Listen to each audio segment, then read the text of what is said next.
falando já desde o mês de fevereiro que nós estamos falando sobre a carta do apóstolo Paulo a Timóteo. E hoje nós vamos entrar em assuntos que normalmente eles são polêmicos, mas são necessários, né? Porque novamente a gente tem que repetir essa questão.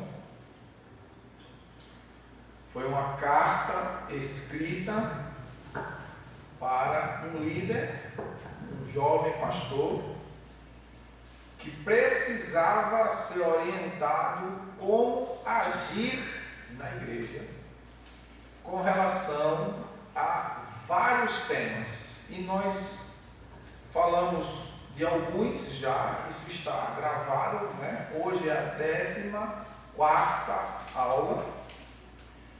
E nós vamos falar hoje sobre os riscos enfrentados por viúvas jovens. Hoje é esse tema que nós vamos tratar aqui e está baseado no capítulo 5, versículo 11 ao versículo 16 da primeira carta de Paulo a Timóteo. Então, você que está com a sua Bíblia, os que têm a facilidade e habilidade de manusear, amém, acharão com facilidade. Os que não têm, vocês vão anotando e depois vocês vão conferir em casa os textos, porque é importante que tudo que a gente vai falar, você confira no texto bíblico, para que você aprenda, memorize tudo que é falado, né? Se não entendeu aqui, depois você vai lá no canal e assiste essa videoaula, lembrando dos 3C, né? Curtir, comentar e compartilhar. Não esqueça isso. Então vamos lá, 1 Timóteo 5, verso 11 em diante. Paulo diz: mas não inclua as viúvas mais jovens, pois quando as paixões sensuais as afastam de Cristo, querem casar-se, e por violar o primeiro compromisso de fé, tornam-se condenáveis.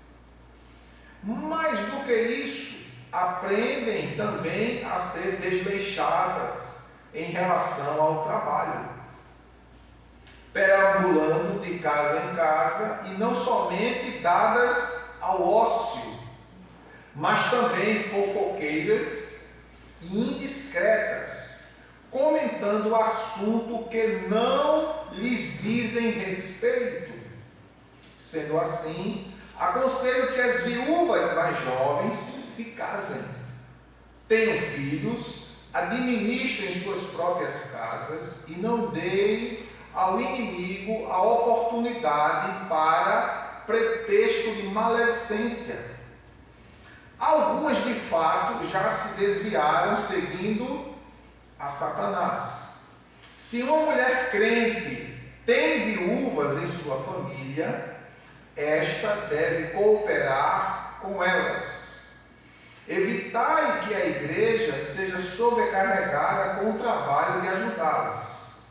As viúvas realmente desamparadas são as que devem receber a ministração desse auxílio por parte da igreja. Amém?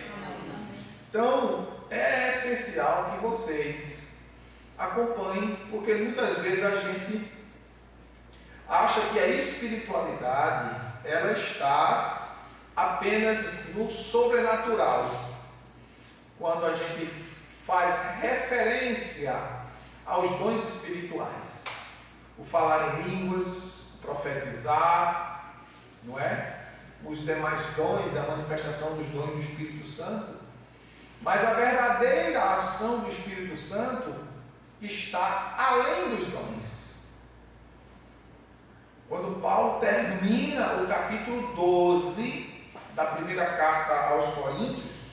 quando Paulo fala sobre os dons do Espírito Santo, e depois ele faz uma analogia dos dons do Espírito Santo com os membros de um corpo. E quando ele termina de fazer essa analogia, no capítulo 12, o verso 31, ele diz assim: eu vos ensinarei um caminho mais excelente.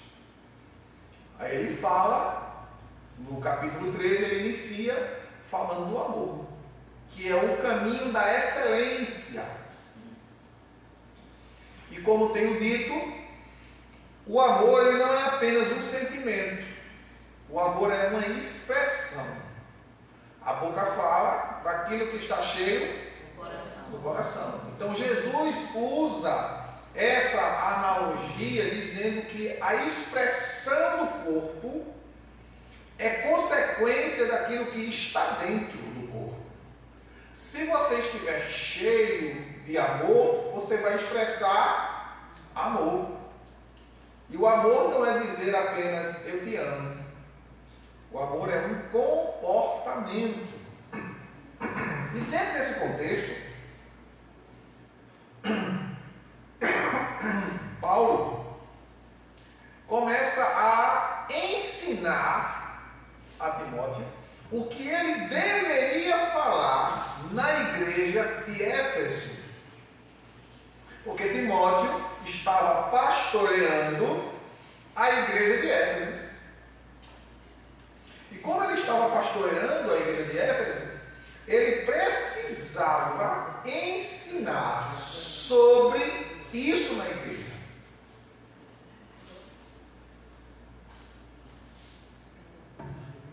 Porque era necessário entender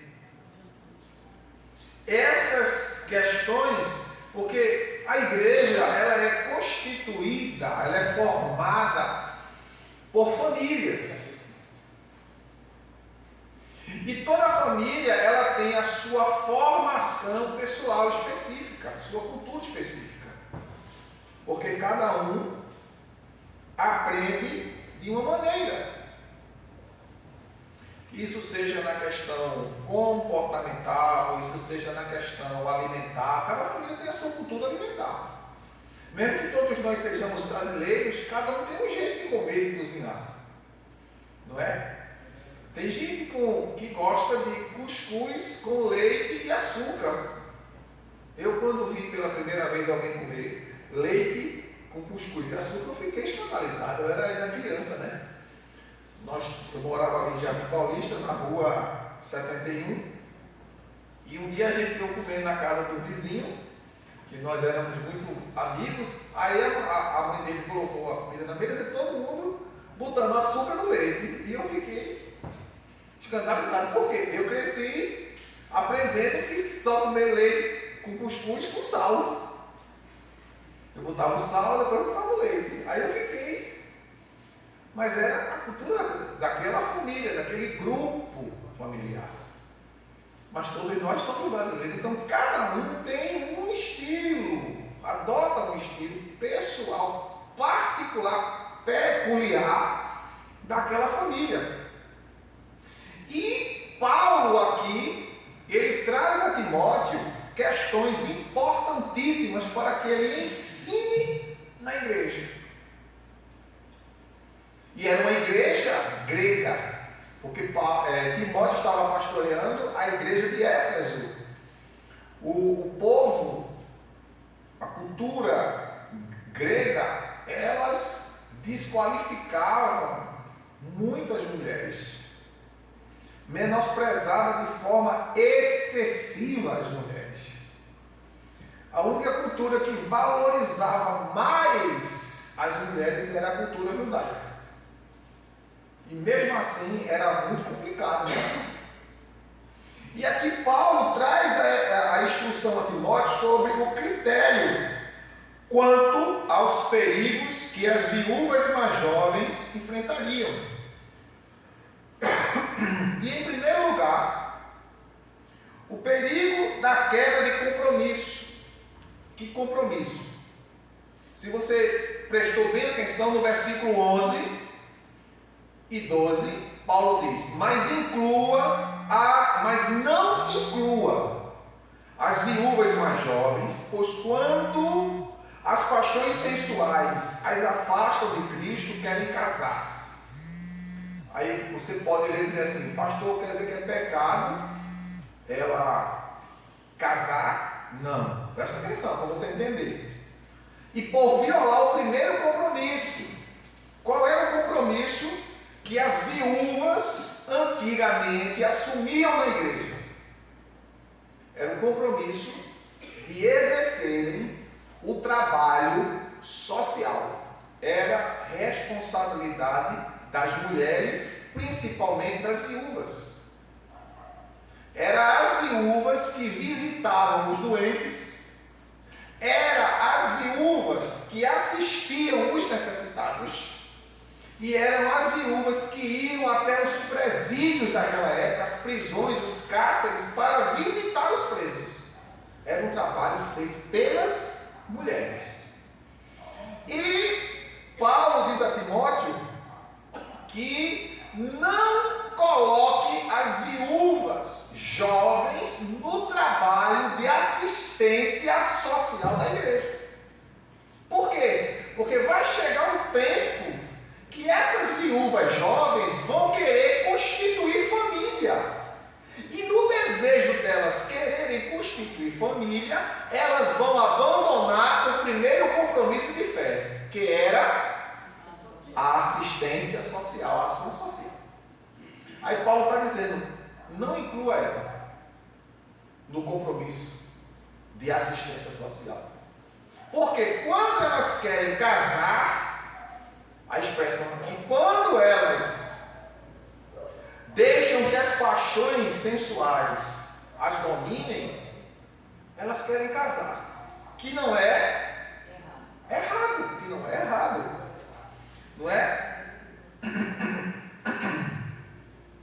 Aí ele diz, repetindo: em primeiro lugar, o perigo da quebra de compromissos, mas rejeita as viúvas mais novas, porque quando se tornam levianas contra Cristo, querem casar-se, tornando-se condenáveis por anularem o primeiro compromisso, ou seja, porque elas iam assumir um compromisso de fé, de cuidar. Você já pensou você assumir cuidar de uma pessoa e de repente você diz: não vou mais cuidar de você? Por quê? Porque eu quero me casar. Quem iria sofrer? Quem estava sendo assistido, que depositava naquela pessoa confiança, esperança, cuidado, afeto, e de repente aquela pessoa deixava ela completamente desassistida. Aí Paulo disse: não inclua as viúvas jovens, o que era muito comum naquela época, visto que a maioria dos povos vivia em constante conflito, constante guerra, por posses, por terra, por riquezas, e isso aumentava o número de viúvas. Em uma leitura superficial do texto em apreço, pode-se levar quem está lendo, a imaginar que Paulo estivesse entrando em contradição ao reprovar viúvas mais jovens por desejarem se casar novamente, ao mesmo tempo que orienta as viúvas mais novas a se casarem. Ou seja, Paulo não está entrando em contradição. Paulo está prevenindo. Se você vê o versículo 14, veja o que diz. 5:14. Sendo assim, aconselho que as viúvas mais jovens se casem, tenham filhos, administrem suas próprias casas e não deem ao inimigo nenhuma oportunidade para a maledicência. Ou seja, o que é a maledicência? A fofoca. Não é? A questão era a seguinte: algumas viúvas mais novas eram arroladas na lista de obreiras. que deveriam se dedicar exclusivamente ao trabalho de assistência aos santos. Porém, depois de firmarem o compromisso, aquilo que eu falei há minutos atrás, algumas delas quebravam e abandonavam o ministério. Ou seja, elas sentiam a necessidade de ter uma família, mesmo tendo assumido um compromisso diante de Deus e diante da igreja.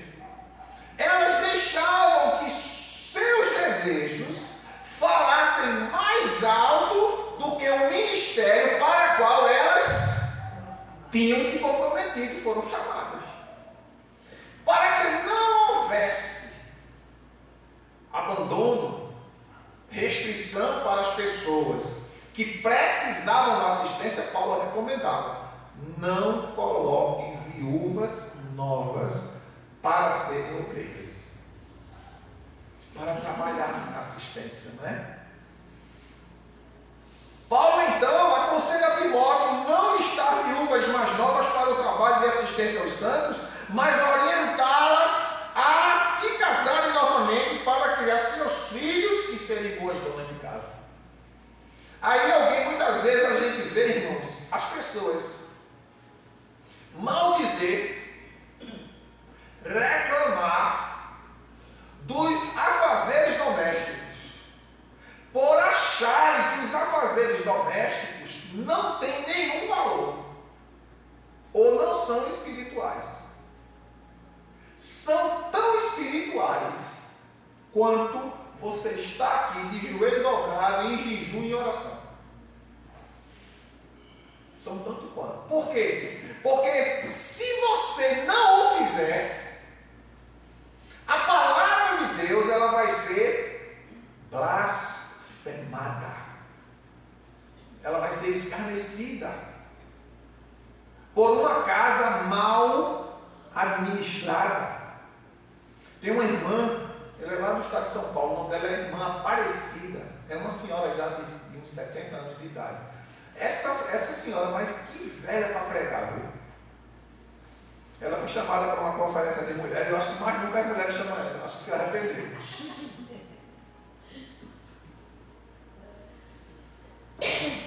Ela disse uma coisa que eu fiquei impressionado, porque é muito difícil uma mulher falar uma coisa dessa.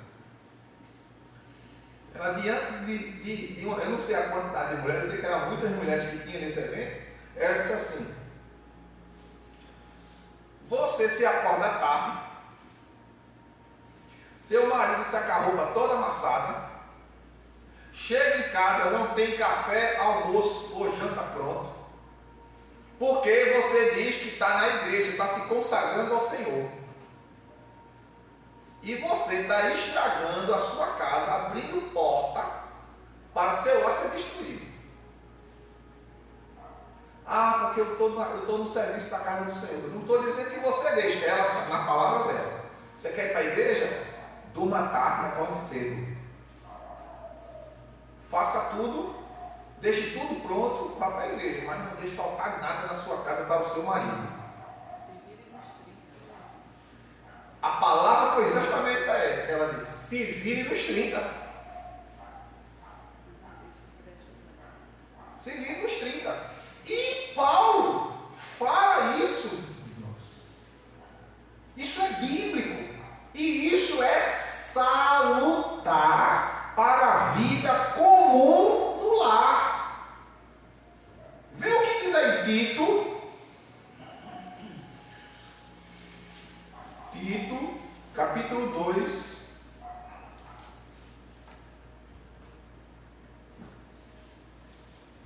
verso 1 a 5. Diz assim: tu, porém, prega o que está em harmonia com a sã doutrina. O que é doutrina, irmãos? Quem lembra? O que significa a palavra doutrina? Ensino. E no grego é régua de medir. Você tem que seguir uma medida, você tem que ter um padrão de vida a seguir. E este padrão de vida está inserido dentro do contexto da palavra de Deus. Versículo 2: encoraja aos mais velhos para que sejam equilibrados, respeitáveis, sensatos, sadios na fé, no amor e na perseverança. Semelhantemente, ensina as mulheres maduras a serem reverentes. Olha, Paulo dizendo a Tito, para Tito ensinar isso. Por quê? A cultura grega era totalmente oposta aos ensinamentos bíblicos. Aí Paulo está orientando agora aqui a Tito a ensinar isso na igreja. Veja, a ensinar isso na igreja. Porque isso faz parte da vida. Aí ele diz: semelhantemente ensina as mulheres maduras a serem reverentes quanto a seu estilo de vida, não caluniadoras, não viciadas em vinho, mas capazes de ensinar o que é bom.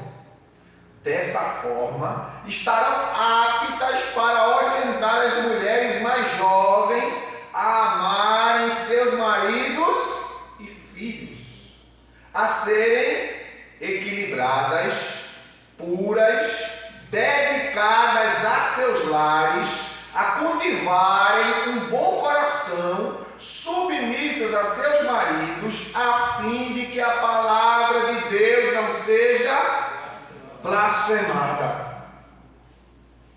É o que está escrito. Aí alguém olha um negócio desse aqui e acha que isso aqui não é espiritualidade.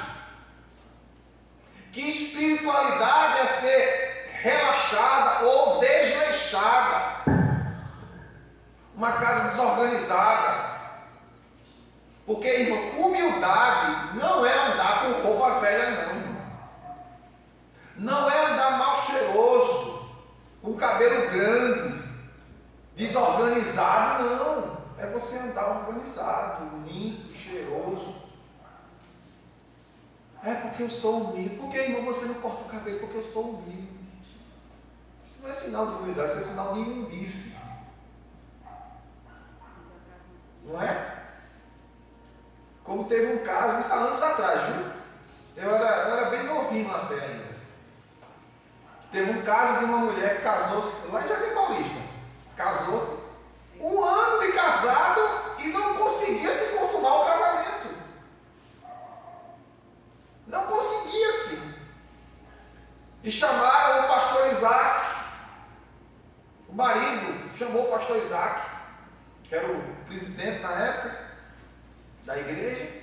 E o marido relatou. Por quê? Porque a mulher não se depilava e não tinha condições de consumar o ato. Imagine, irmãos. Não, porque na cabeça dela era pecado.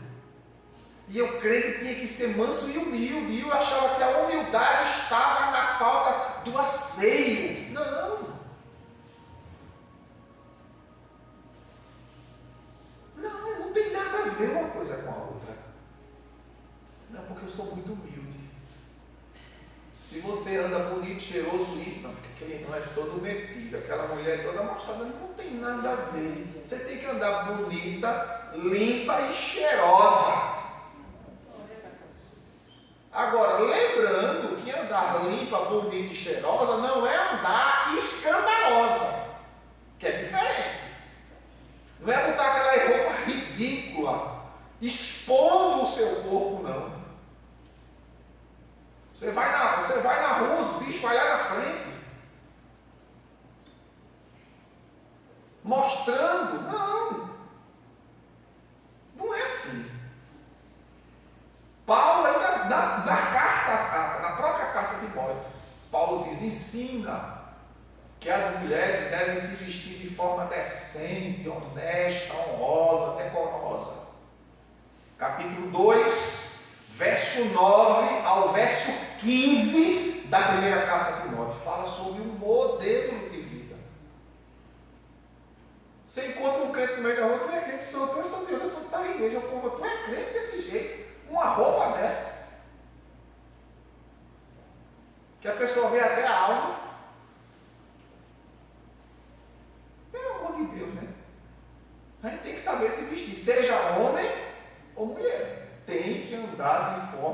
decente e ordeira. Não é de qualquer maneira. A gente é cidadão do céu, irmão. Cidadão do céu. Ainda que em Tito, Paulo diz assim no versículo 5. Capítulo 1, verso 5. Paulo diz assim: para esta missão te deixei em Creta, para que pusesses em ordem o que ainda faltava e constituísse presbíteros de acordo com as minhas orientações. Olha, para isso, Tito, eu te deixei em Creta para tu colocar ordem, ensinar como deve se agir, como deve se proceder. A importância do culto e doutrina, da escola bíblica dominical, para você aprender, é a palavra de Deus que ensina. Vós já estáis limpos pela palavra que vos tenho falado, João 15:3. Então é necessário aprender sobre estas coisas. Em segundo lugar, o apóstolo Paulo orienta o perigo de uma vida ociosa. O que é uma vida ociosa? É uma vida de uma pessoa que vive desocupada. Pastor, eu não tenho tempo de estar na igreja. Eu tenho muita ocupação. É essa que Deus quer. Ocupado. Está ocupado. Estou trabalhando muito. Graças a Deus. Que Deus te dê mais trabalho. Que você ganhe muito dinheiro. Não é pouco não. Mas que você esteja na casa do Senhor. Porque Deus gosta de gente ocupada. Gente desocupada não é com Deus não. Versículo 13 do capítulo 5 de 1 Timóteo. Vamos ler, vamos aí seguir. Mais do que isto, elas aprendem a serem desleixadas em relação ao trabalho, perambulando de casa em casa, e não somente dadas à ociosidade, mas também fofoqueiras e indiscretas, comentando o assunto que não lhes dizem respeito. Porque a pessoa desocupada começa a ver o que não existe, porque está desocupada. Aí começa a observar a vida de A, a vida de B, porque fulano domingo foi com outra roupa, domingo passado estava com outra, toda semana é uma roupa nova. E o que é que tu tem a ver com isso? Domingo ele estava com perfume tal, agora esse estava com esse. E o que é que tu tem a ver com isso? Se o irmão está bem vestido, está cheiroso, glória a Deus! Mas tem gente que não tem o que fazer, nem tem o que fazer, não é porque não falta, é porque tem muito o que se fazer. Mas fica olhando para a vida de A, para a vida de B, para a vida de C, e termina abrindo um precedente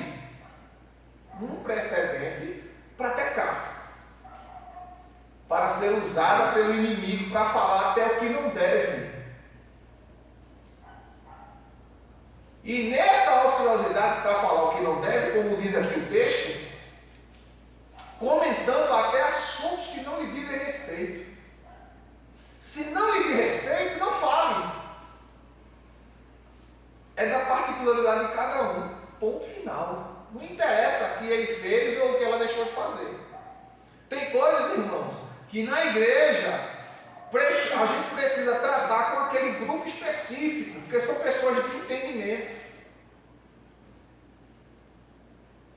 Olha, irmão fulano ou irmão Beltrano está passando por isso, por isso e por isso.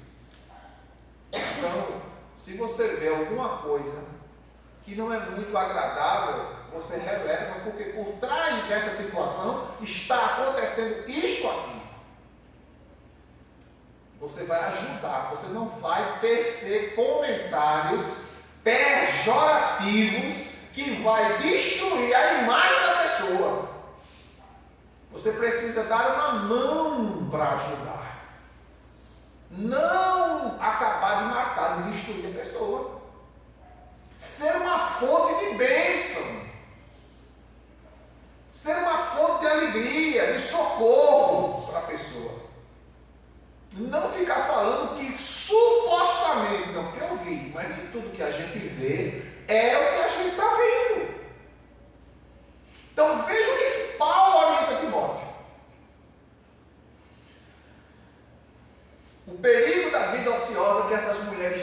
podia produzir muita coisa ruim para a vida delas mesmas. E elas precisavam acordar para a vida. No mundo antigo, presta bem atenção, no mundo antigo, as mulheres solteiras ou viúvas tinham muita dificuldade de ganhar a vida de forma honesta. Primeiro, preconceito. Até hoje, irmão, existem países de ideologias contrárias aos princípios da palavra de Deus, que quando a mulher fala, quem foi que falou foi a mulher. Descarte. Não dá valor nenhum. E Jesus veio justamente valorizar as mulheres. Quem foi que foi anunciar a ressurreição de Jesus? Maria Madalena. Que era como? Bem vista ou mal vista? Mal vista. Para valorizar a voz e a vez da mulher. Eu não estou falando isso aqui apoiando o movimento feminista, não, pelo amor de Deus, não tem errado, não. Eu estou falando que é legítimo, é bíblico. Dá ouvidos a quem serve a Deus de fato, independente se é homem ou mulher. Porque crente tem que ter uma palavra única. Que a vossa palavra seja sempre sim, sim, não, não. Se passar disso é procedência maligna. Então tudo isso tem que se observar, prestar atenção. Então elas não possuíam ofício ou profissão. Muitas mulheres, para ter um sustento, para ter como sobreviver, elas se entregavam à prostituição para ter o que comer.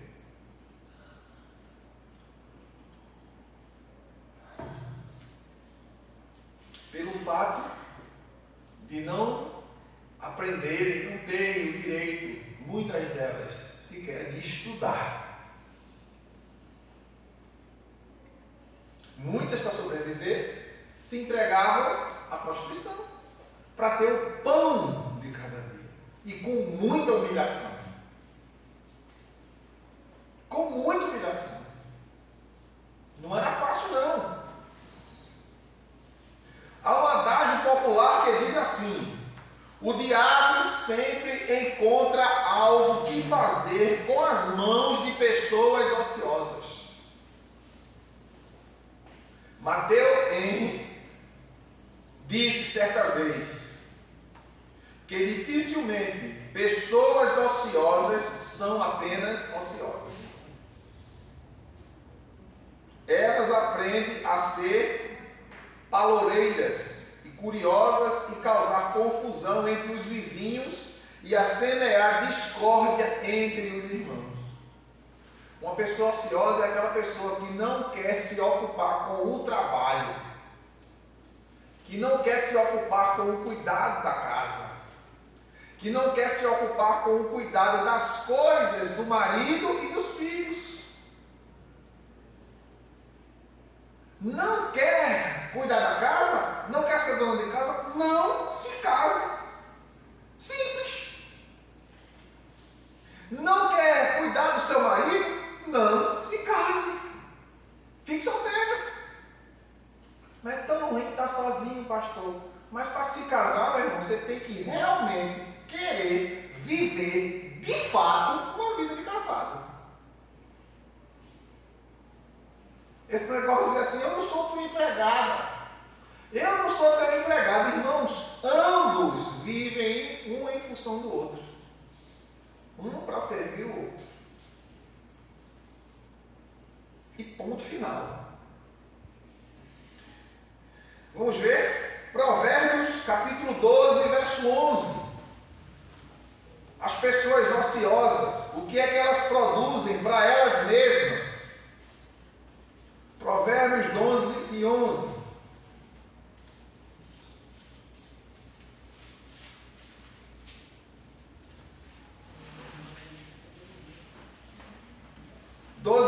Diz assim: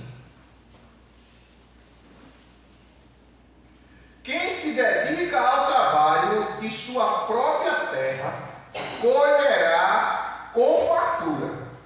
Mas o que vai atrás de ilusões é insensato. Vamos usar um exemplo aqui. Pessoas que procrastinam o que precisa ser feito. O que é procrastinar? São aquelas pessoas que ficam adiando o tempo todo. Precisa fazer, mas eu não faço, eu vou fazer depois. Amanhã eu faço. E passa amanhã e não faz, aí eu vou fazer depois. Mas eu vou fazer. A pessoa fizesse, fiz não. Por quê? Porque eu não queria, estava tão desanimado. Mas você não tem que fazer quando tiver ânimo. Você tem que fazer porque é preciso fazer.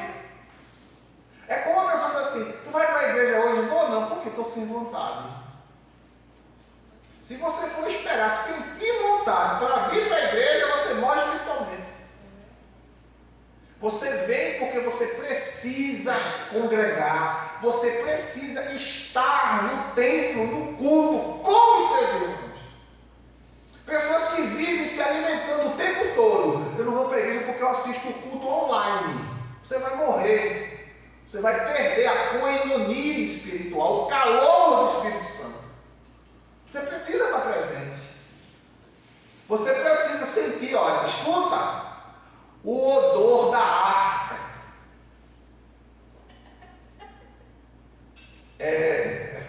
Já entendeu, né, Cristiano? O odor da arca. Deus mandou Noé construir a arca para colocar dentro da arca os animais. E Deus já sabia, porque se fosse para salvar toda aquela humanidade, Deus não mandava ter construído a arca daquele tamanho. Teria mandado construir muito maior. Deus sabia que o povo não iria. Aí Deus pega, manda Noé construir a arca, Noé constrói a arca e coloca bichos dentro, animais dentro. Quem eram aqueles animais? Éramos nós. Aqueles animais ali representam os que iriam ser salvos. Lembra da visão de Pedro no capítulo 10 do livro de Atos? Quando Pedro vê o lençol descendo do céu cheio de animais, aves, répteis e quadrúpedes, que eram considerados imundos pelos judeus. Jesus, na visão, diz a Pedro: pega, mata e come. Aí Pedro diz: não, Senhor, eu nunca comi coisa incomum ou impura. Aí Deus diz para ele: não diga que é impuro aquilo que Deus purificou. Então, na arca, o leão, o elefante, a girafa, o boi, o macaco, né? Imagine, urina, fezes, ali, 180 dias trancado dentro daquele lugar, suportando o quê? O mau cheiro. Às vezes a gente quer estar na igreja e não quer ver nada errado, mas tem coisa errada. Por quê? Porque quem está dentro do prédio, do templo, veio de fora. E cada um que veio de fora tem uma visão da vida. Aí isso traz o mau cheiro, é o mau odor. Que é aquilo que estava na arca. O elefante não come carne. Mas o elefante, se vocês não sabem, ele tem uma bactéria no intestino dele que ajuda no processo de digestão. É um herbívoro. E vocês sabem que o herbívoro, ele expele muita gaze. Imagina aquele dentro de um ambiente fechado que não podia abrir para a água não entrar.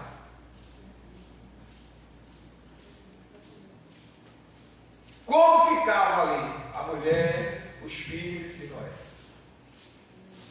Mas rapaz, que mau cheiro. Mas a gente tem que estar na arca. Se sair, morre. É como a gente escuta dizer: olha, eu saí da igreja, mas não abandonei Jesus. Não tem como, meu filho. Porque a igreja é a noiva do Cordeiro. A igreja é o corpo de Cristo. A igreja é a nação eleita. É o povo santo. A igreja é a Assembleia dos Santos. Quando você diz, eu saí da igreja, mas não deixei Cristo, você já está desviado e não sabe. É como, eu sou soldado, de que quartel tu é? Eu sou militar, mas eu não tenho quartel. Então você não é militar, você está mentindo. Porque quem é militar tem quartel, quem é militar tem comando, quem é militar tem autoridade sobre ele. Ele recebe ordens e executa as ordens que recebe. Não tem como, é uma contradição. Então, quando você torna-se uma pessoa ociosa, uma das coisas é que você não prospera. Você não cresce. Isso tanto no aspecto espiritual quanto no aspecto financeiro. Você não cresce. Porque você é ocioso, é preguiçoso. Precisa fazer, não fica, eu vou fazer depois. Deixa para depois eu faço. Não. Ainda em Provérbios 19, 25. Não, 19, 15, diz assim: a indolência conduz ao sono profundo e o preguiçoso passa fome. Aquela pessoa sempre devagar demais, vai fazer, mas não faz. Quando sentir vontade é que vai fazer, vai morrer de fome. Não vai prosperar. 28 e 19 de Provérbios.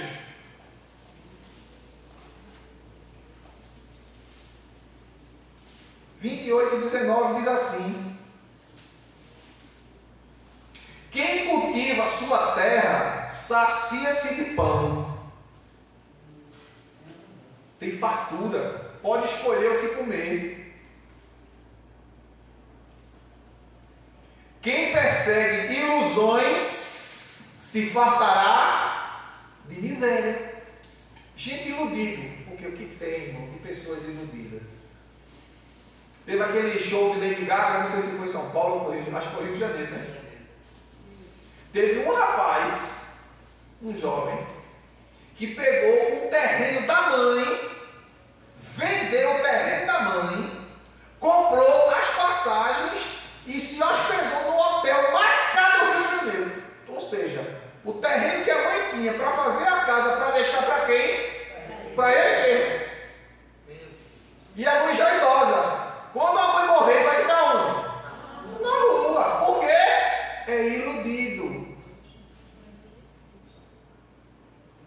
Foi o que a gente acabou de ler aqui. Ó. Quem cultiva a sua terra sacia-se de pão. Quem persegue ilusão se fartará da miséria. O que ele ganhou vendo Lady Gaga? Melhorou a vida dele em quê? Nada. Não contribui em nada. Quando voltar, quando ele retornar, aí ele vai cair na real. Aí vai ficar, me ajude. Eu preciso da sua ajuda. Eu estou necessitado, mas você procurou a sua própria desgraça.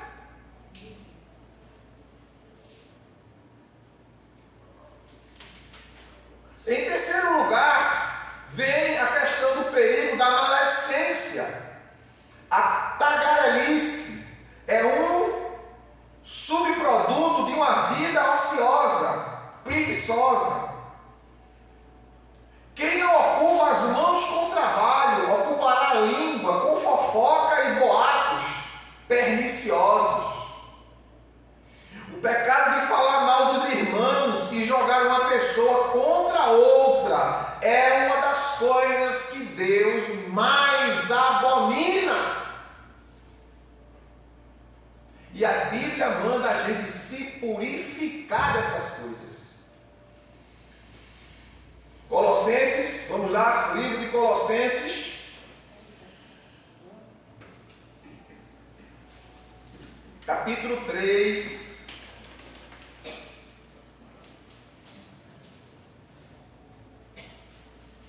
versículo 5 ao versículo 10.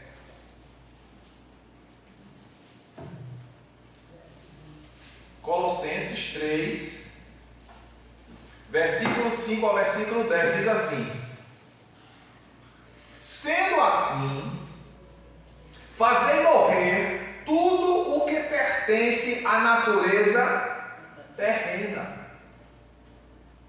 imoralidade sexual, impureza, paixão, vontades más e a ganância, que também é idolatria. Veja que ele está dizendo vontades más, não é vontade mais, é vontade más, ou seja, aquelas pessoas que só têm pensamento ruim, negativo.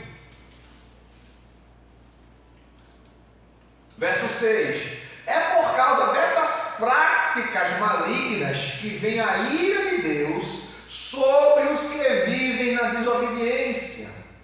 Nelas também outrora andastes no passado, quando ainda vivia com esses hábitos.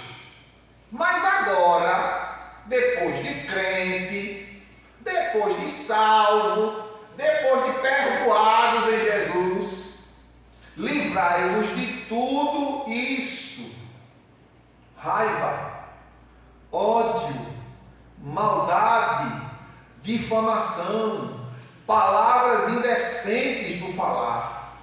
Não mintais uns aos outros, pois já vos despistes do velho homem com suas atitudes, e vos revestistes do novo homem, que se renova para o pleno conhecimento, segundo a imagem daquele que o criou.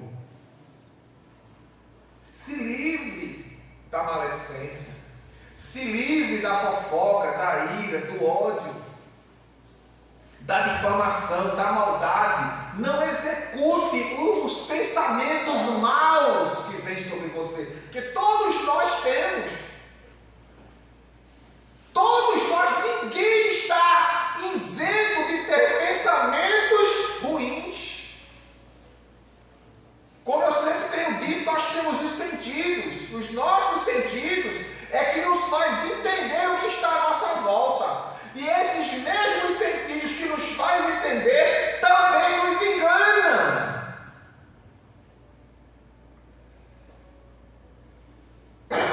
E faz com que nós desenvolvamos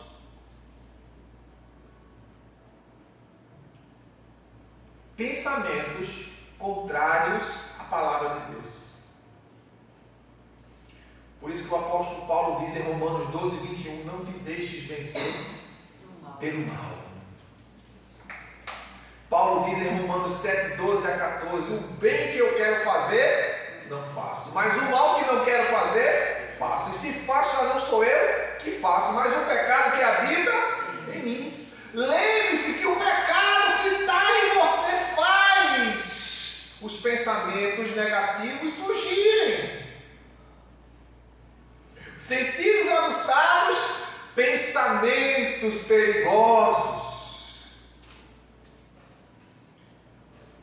1 de João capítulo 3, verso 20 diz assim: se o teu coração te condena, maior é Deus do que o teu coração, e conhece todas as coisas. Por que ele está dizendo isso? João está dizendo isso porque sabia, olha, quando ele diz assim, que ele está falando de coração, ele não está falando do coração, músculo que pulsa o nosso sangue, ele está falando da mente. Da mente da gente. Que gera, olha o que? Os pensamentos de pecado que você não quer. Muitas vezes nós não queremos pensar, mas os pensamentos vêm. É o que Paulo diz: o mal que eu não quero, faço, vem na mente. Só o fato de você pensar, você já pecou. Aí alguém diz assim, mas eu não peco. Teve um crente de uma denominação aqui, eu não vou citar. Uma vez eu falando com ele, eu disse: Pai do Senhor, pecador. Ele disse: eu não sou pecador mais não, eu não peco não. Tu não peca não? Eu disse: rapaz, tu está quase Jesus.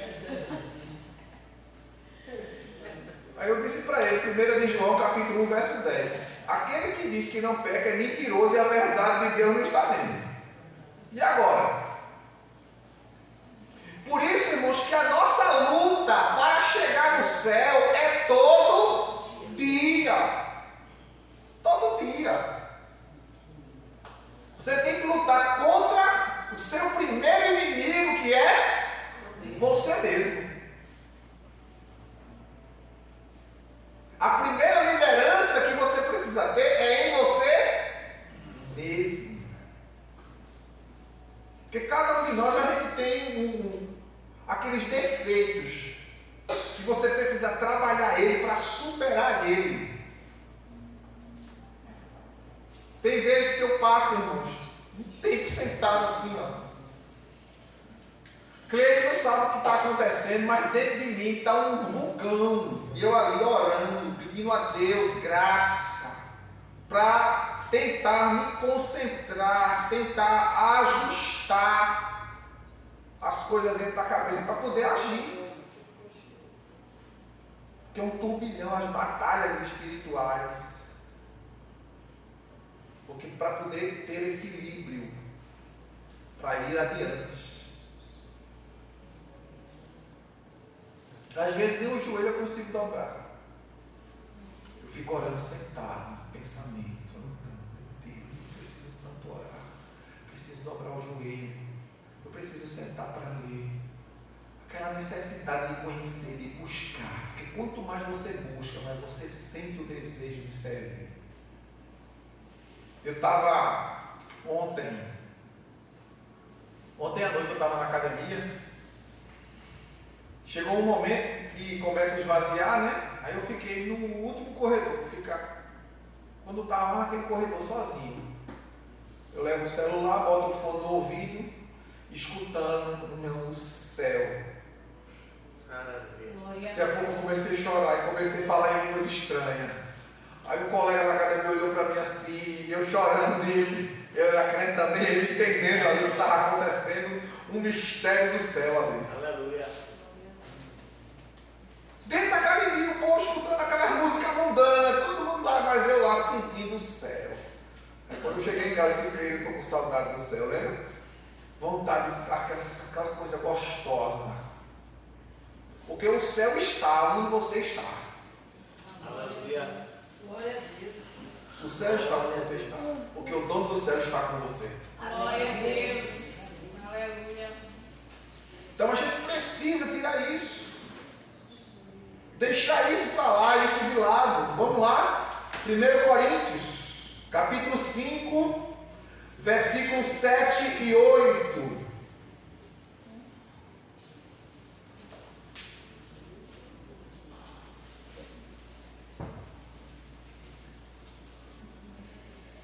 Coríntios, capítulo 5, versículos 7 e 8, Paulo diz: livrai-vos do fermento velho, a fim de que sejais massa nova e sem fermento, assim como certamente sois, porquanto Cristo, nosso Cordeiro Pascal, foi sacrificado. Por isso celebremos a festa, não com fermento velho, nem com o fermento do maligno e da corrupção, mas com os pães sem fermento, da sinceridade e da verdade. Pastor, o que é que tem isso a ver aqui? Fermento, irmãos, fala de conduta antiga, pensamento antigo, forma de vida antiga, visão antiga. Eu era assim, mas não sou mais. Eu pensava assim, mas não penso mais. Eu entendi assim, mas hoje não entendo mais assim. E não vos conformeis com este mundo, disse Paulo aos Romanos 12:2, mas transformai a vossa mente, para que entenda a boa, perfeita e agradável vontade de Deus. E você só consegue isso se sua mente for transformada, renovada pelo Espírito Santo, a fim de que você deixe todo o contexto que você pensava antes para trás. Porque agora você pensa segundo a Escritura. Você vive segundo a Escritura. Você anda segundo a Escritura. Em quarto lugar, vem a questão do perigo da incontinência. Quando Paulo fala das viúvas jovens, o que é incontinência? A falta de controle. Porque existem pessoas que têm dificuldade de se controlar por aquilo que sente. Paulo já havia orientado os solteiros que é melhor casar do que viver abrasados. Vamos ler aqui primeiro ainda, 1 Timóteo capítulo 5, verso 14 e 15, quando ele fala das solteiras.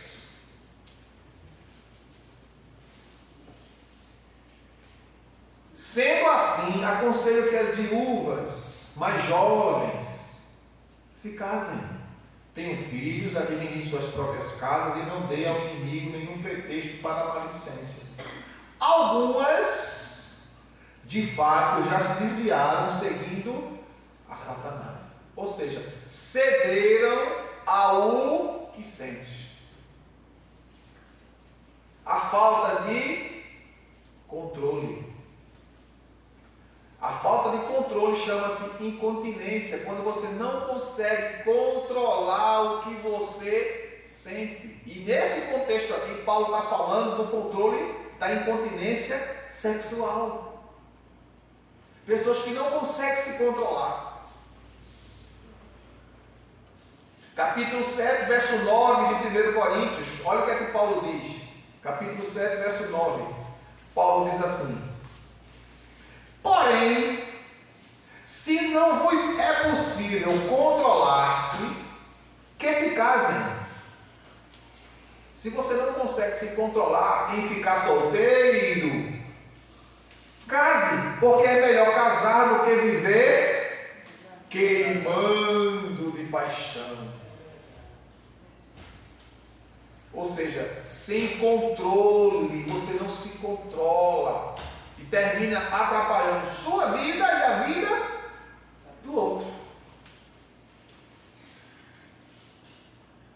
E agora Paulo orienta as viúvas mais novas a se casarem para que não sejam tentadas à prática sexual fora do casamento. Existem pessoas que têm o dom de permanecer solteiro. Tem pessoas que têm esse dom. Suportam a vida só. 7:7 do mesmo livro de Coríntios. Paulo diz: portanto gostaria que todos os homens estivessem na mesma condição em que eu vivo. Contudo, cada ser humano tem o seu próprio dom da parte de Deus. Um de determinado modo, outro de forma diferente. Porque é um dom. Não é? Tem pessoas que não conseguem ver uma muriçoca de biquíni. Se desespera, se descabela, morre, parece que o mundo vai se acabar. Vocês estão entendendo? Mesmo que seja uma palavra hiperbólica, mas é uma palavra que vai fazer você entender exatamente o que quer dizer. Tem pessoas assim. E que você precisa saber até tratar as coisas com ela ou com ele. Porque qualquer coisa, a mente dele ou dela vai-se embora, viaja.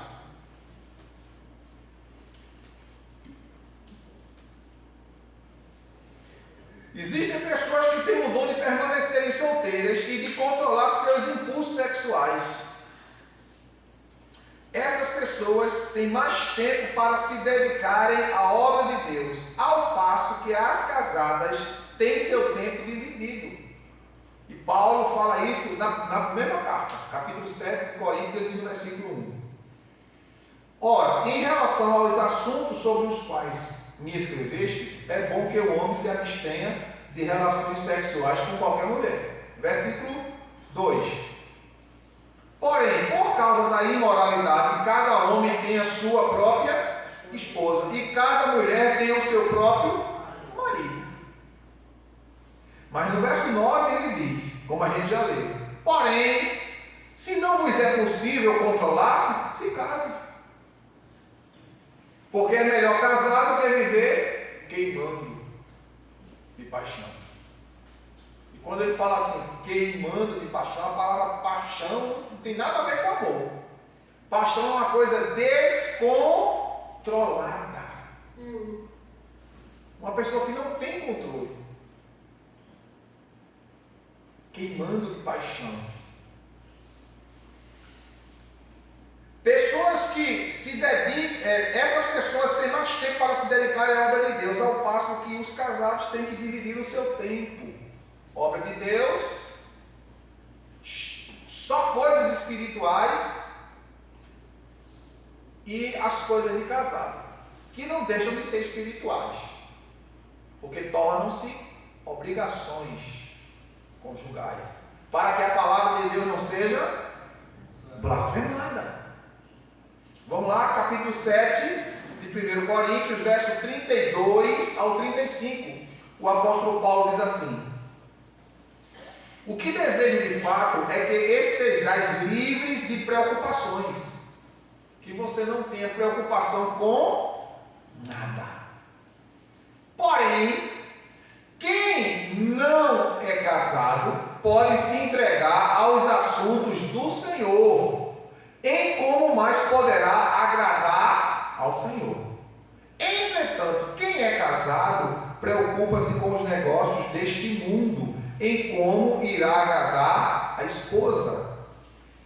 E fica dividido. A mulher que não é casada e a virgem se ocupa com os assuntos do Senhor para serem santas, tanto no corpo como no espírito.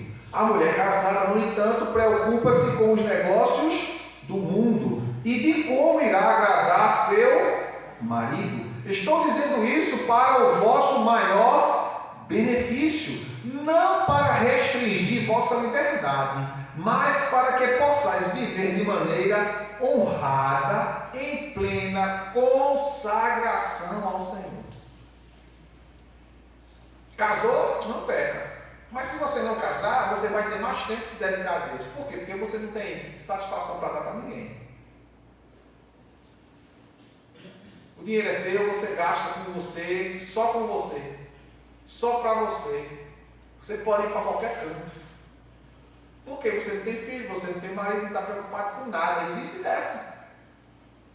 Mas a que se casa, faz bem, faz, mas está dividida entre as coisas da casa e as coisas da obra de Deus. Em quinto lugar, Paulo orienta as viúvas mais novas casarem e terem filhos, porque se elas tiverem filhos, satisfará os impulsos instintivos da sua natureza e dirigir a sua casa vai absorver suas energias excedentes. Porque a partir do momento que casou, estava doido para casar, porque estava desesperado. Casou, essas energias todinhas agora vão ter para onde ir. O quê? Cuidar do menino, cuidar da casa. Aí o fogo, como diz o velho deitado, o fogo vai baixar, vai se aquietar. Porque de noite vai estar como? Cansado, soltar.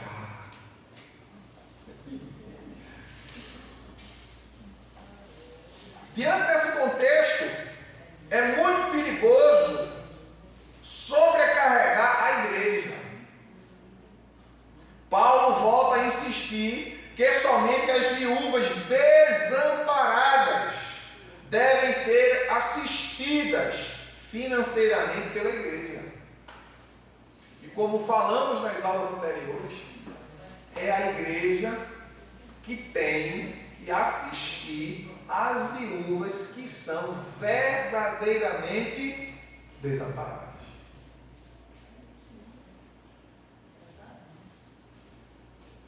Aquelas que têm parentes não devem sobrecarregar a igreja. Cada família deve sentir-se responsável por seus parentes e que possam socorrê-las em tempo hábil. Não é o fato de ser viúva, mas de ser viúva desassistida que qualifica uma pessoa a receber o auxílio financeiro da igreja. Então não é qualquer pessoa. Pastor, estou precisando de ajuda. Sim, pois não. estou desempregada. E sua família? Ah, ninguém quer me ajudar. Tem alguma coisa errada. Não é? Vamos lá ver o que tem de errado. Porque é para a família assistir. Ah, pastor, tem caso de perseguição. Aí a gente entende. Ah, minha família não é crente, não gosta de crente, odeia crente. Aí cada caso é um caso. Mas o texto sagrado, no capítulo 5, vamos lá voltar para Timóteo, capítulo 5, verso 3, Paulo diz: tratai com toda atenção as viúvas que de fato são necessitadas de ajuda. Tratai com toda atenção, não é com alguma atenção, é com toda atenção. Versículo 4: todavia, se alguma viúva tiver filhos ou netos, que estes aprendam primeiramente a colocar a sua religião em prática, zelando por sua própria família e retribuindo os bens recebidos de seus pais e avós, pois isso é agradável diante de Deus. Olha aí, ó. É a família que tem que assistir, cuidar, amparar. Não qualquer coisa, não, vamos para a igreja, vamos pedir a igreja. A igreja tem que assistir, de fato, as pessoas que realmente são carentes, que não tem ninguém por elas. Aí a igreja tem que assistir. Mas tem parente? Então, é obrigado. É dever, principalmente se for crente. Principalmente se for crente. Aí é que tem que assistir mesmo. Então, para a gente concluir nessa noite mais esta aula abençoada, versículo 8, diz assim: contudo, se alguém não cuida dos seus, especialmente dos de sua própria família ou casa, este tem negado a fé e se tornou pior que o descrente, que o incrédulo. Verso 16: se uma mulher crente tem viúvas em sua família, esta deve cooperar com ela. Evitai que a igreja seja sobrecarregada com o trabalho de ajudá-las. As viúvas realmente desamparadas, não as que devem receber a ministração desse auxílio por parte da igreja. As que realmente são desamparadas, estas não podem, não devem, em ocasião, em situação alguma, serem desamparadas. Elas devem ser assistidas pela igreja.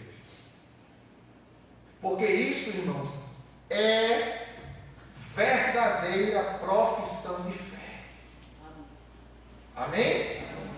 Que Deus em Cristo nos abençoe e que nós possamos, nesta noite, em nome de Jesus, em nome de Jesus, guardar esta palavra. Amém?